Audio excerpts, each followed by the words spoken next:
Hi, everybody. John Popovich, along with Greg Shoemaker from TriStateFootball.com, sitting around before Week 10 of the high school season. And Greg, this is make it or break it week. You're either going to keep playing, you're going to be done. And there's a lot on the line right now, isn't there? There is, and you're right. It's a win and you're in weekend for a lot of different teams. And if we start in Division One, we've got 4 teams out of the possible 8 in Region 4 that are already solidified playoff spots. Wayne and Springboro up north, and then you've got Elder, who's a secured spot, and Colerain secured a home game. Now, after that, 3 teams win and you're in: Sycamore, Lakota West, and Moeller. Okay.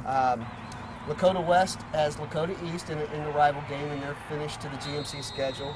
You know, West, as good as they were for 8 weeks, could lose their last 2 games and be out of the playoffs. East is very much in this thing if they win the game. And, of course, Sycamore has to play Mason, and Mason's not out of this thing yet. And last year, Mason beat Sycamore that last week of the season.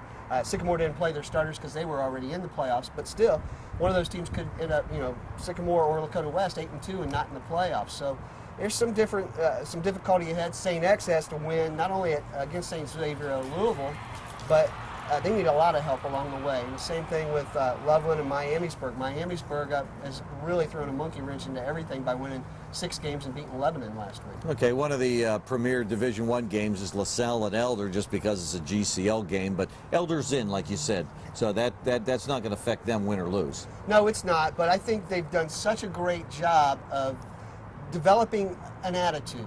Their smash mouth football. Chris Schroer, the running back, has ran the ball 97 times the last 3 weeks for over 600 yards and 9 touchdowns. Wow. So he's had a great, and it's just an identity. That's where the Panthers are right now. And if they win, they still got a good chance of getting a home game. So I look for them to come out really strong in this home finale.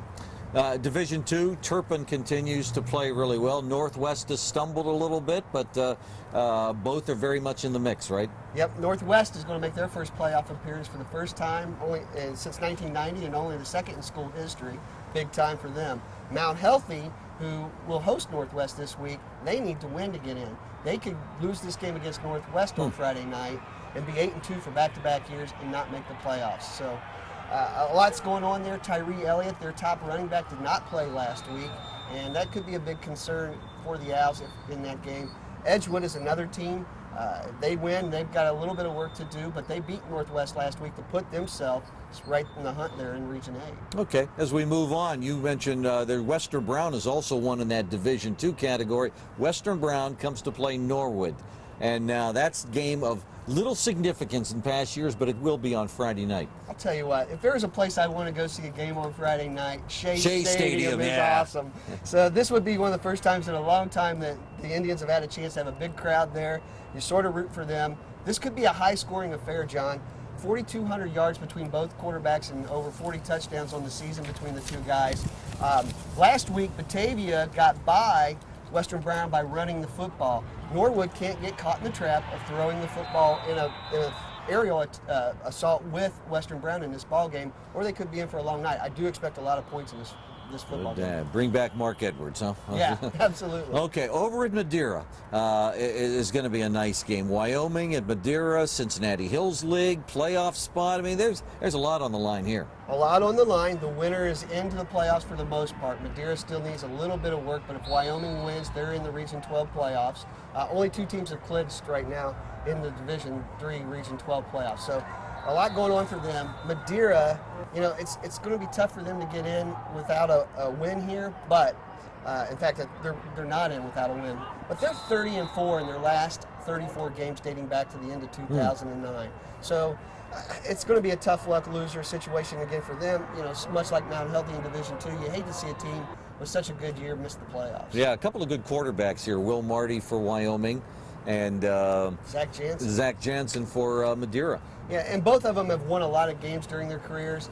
But unlike the Western Brown game and Norwood game, I don't expect a high aerial attack. A much more balanced game. Timmy James is a heck of a running back for Madeira, so I look for him to have a decent game. And again, the other kid for Tyrell for Wyoming, I can't remember his last name, Daly, off the top of my head.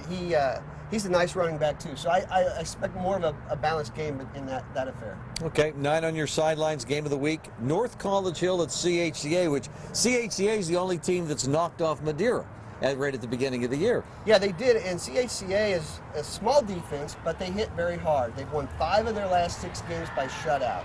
And in the Miami Valley Conference, there's the haves and the have-nots. And what I mean by that, there's the upper tier, which is North College Hill, undefeated Summit Country Day, and CHCA. Okay? In the last 6 games, the only 10 points that CHCA has given up is to a loss to Summit Country Day at 10-6. Now, the other thing about North College Hill is that they have a running back named Tevin Brown, who's ran for 195 more yards or more 6 times on the season.